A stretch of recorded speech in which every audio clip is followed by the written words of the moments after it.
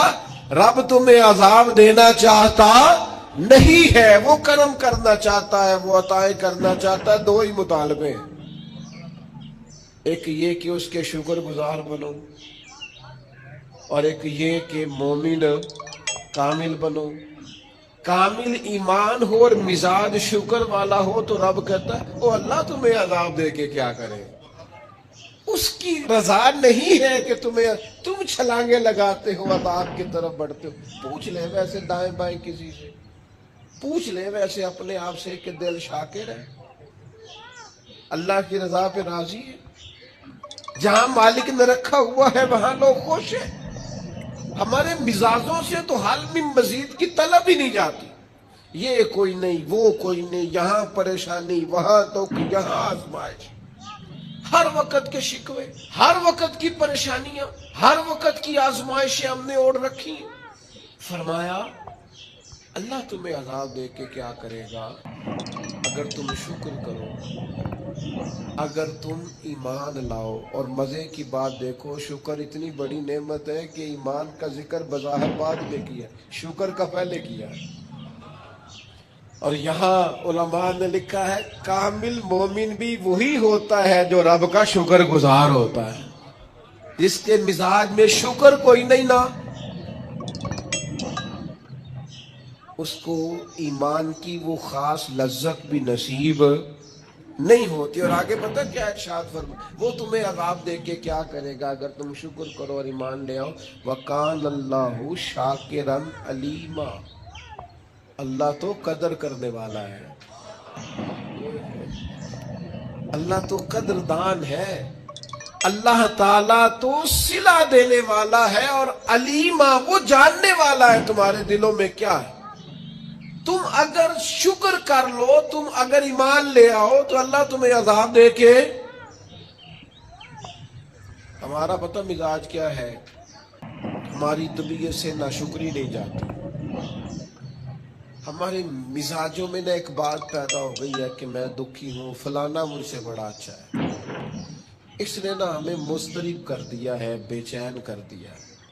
دکھ ہے کیا، دکھ ہے کیا؟ درویش کہتے ہیں دکھ یہی ہے، تیری مرضی اور ہے، رب کی مرضی اور ہے۔ جب تیری اور رب کی مرضی ایک ہو جائے پھر دکھ ہوتا ہی کوئی نہیں، پھر سکھ ہی سکھ ہے۔ جہاں رب رکھے تو شکر گزار ہو جا تو سکھی ہے۔ دکھ یہ ہے کہ تو کہتا ہے جو اللہ نے کیا ہے شاید معاذ اللہ وہ ٹھیک یہ ہونا چاہیے تھا۔ تو یاد رکھنے کی بات ہے، سمجھ لیں اس کو، توبہ کے بعد جو اپنی زندگی ہے اس کو کس طرح گزارنا ہے اسے سمجھیں۔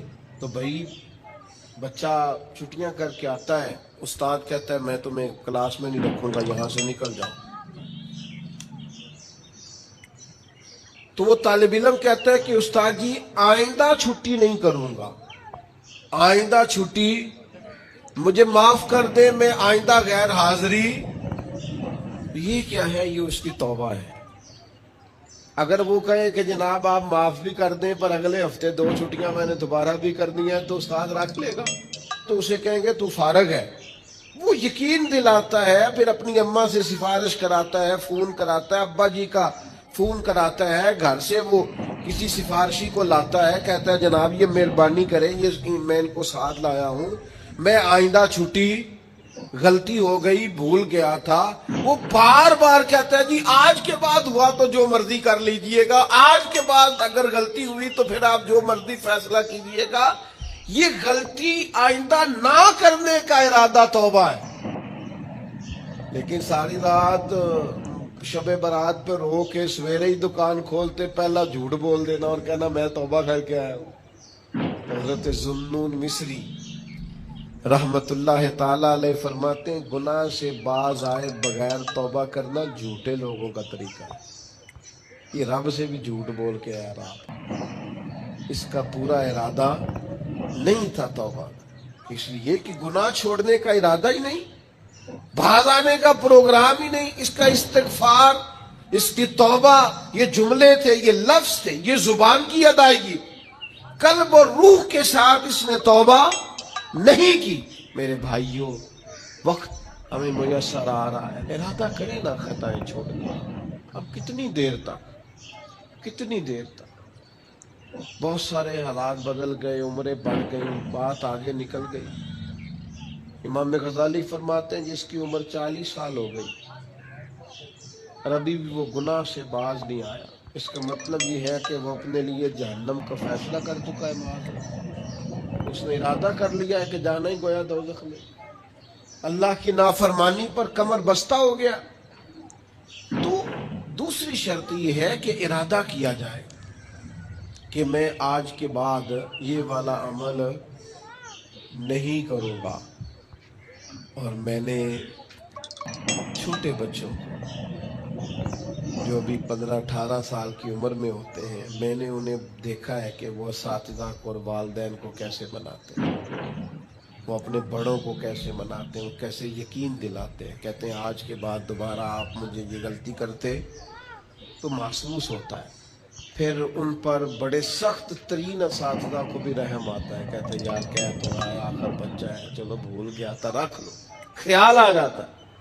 تو جب تک یہ کیفیت پیدا نہیں ہوتی اتنی دیر تک شب برات کی شام ہاتھ اٹھانے کا مقصد سمجھ میں نہیں آتا، دعا مانگنے کا مقصد سمجھ میں، آپ نے پختہ ارادہ ہی نہیں کیا۔ پھر تیسری بات توبہ کے مسئلے میں ہمارے علماء نے یہ لکھی ہے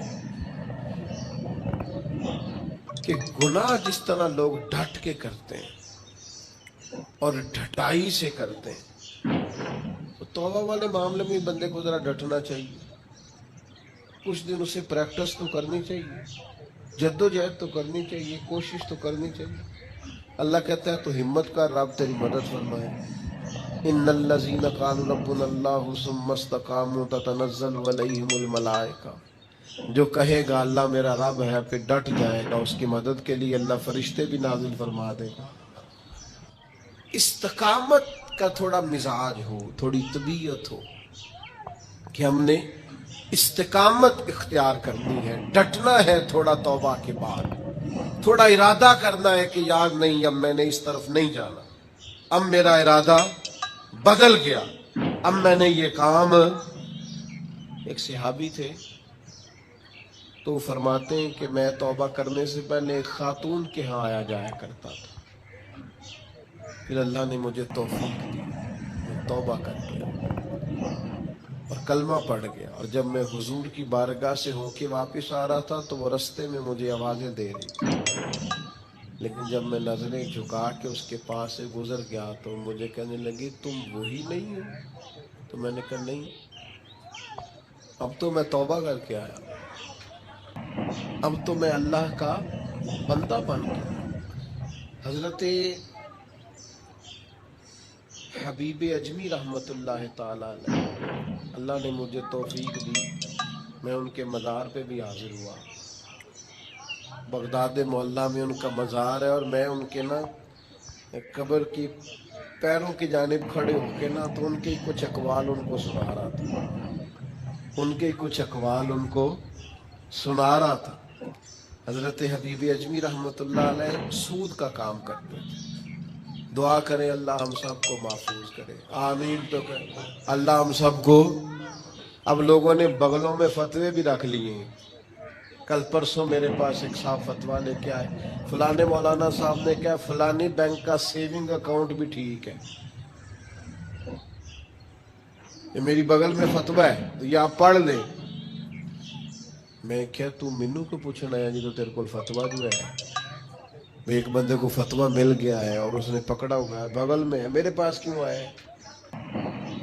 جی آپ کیا کہہ رہے ہیں؟ میں کہا تو تاں ہے تو مطمئن نہیں مولوی دی گل پہ، اگر تو مطمئن ہوتا تو تصدیق کرنے، تو یہ جو مطمئن نہیں ہے نا اس کا مطلب ہے کہ بات کے اندر شک ہے، اس گالے چ رولا ہے۔